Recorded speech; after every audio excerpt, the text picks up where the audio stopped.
Mtazamaji, kama ambavyo tulikuambia kwamba 88 ya mwaka huu 2026 ni 88 maalumu kabisa kwa ajili ya taasisi ya utafiti wa kilimo nchini Tanzania, na maanisha TARI. TARI wao mwaka huu wanatimiza miaka 10 tangia kuanzisha kwake. Tunavyosema miaka 10 ni miaka tangia TARI ilipoanzishwa rasmi, na miaka hii inaenda sambamba na ufanisi mkubwa sana unaofanywa na watafiti ambao wako hapa TARI. Tumekuja hapa basi kwa ajili ya kuweza kuzungumza na kiongozi ambaye yeye atatuambia TARI mwaka huu wana vitu gani vya msingi, lakini na kudokeza tu TARI mwaka huu wanatimiza miaka 10 na kesho kutakuwa na mbio marathoni inaitwa TARI Marathon. TARI Marathon ni mahususi kwa ajili ya kuhamasisha watu watumie tafiti hizi zinazofanywa na taasisi ya utafiti wa kilimo nchini Tanzania TARI. Karibu basi tuweze kumsikiliza kiongozi anatuambia nini kuhusiana na TARI miaka 10, TARI mwaka huu 2026. Karibu.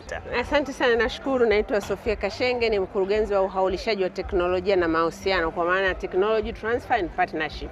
Sasa sisi TARI kwa kipindi hiki tumeweza kujipanga katika mambo makubwa matatu. Jambo la kwanza ambalo ni kubwa, kwanza kabisa tunaadhimisha miaka 10 ya shughuli zetu za utafiti, lakini pia tunawakaribisha sana kwenye marathon.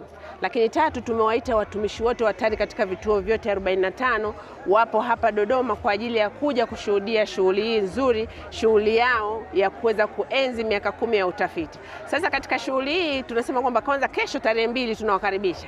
Ila leo tuna ugeni hapa wa Mheshimiwa Waziri Mkuu, atafika hapa kuona jinsi ambavyo utafiti unafanya transformation ya usalama wa chakula nchini. Teknolojia zilizopo ni nyingi, na kama mtakavyoona tunawakaribisha watu wote waje waone teknolojia mbalimbali, lakini sio tu hivyo, kuja kujifunza namna gani wa kutumia tafiti katika kubadilisha maisha yao. Sasa leo tuna ugeni wa Waziri Mkuu, lakini kesho tarehe 2 tunamkaribisha kila mmoja wetu kuja kukimbia na sisi. In fact tunakimbia kitafiti.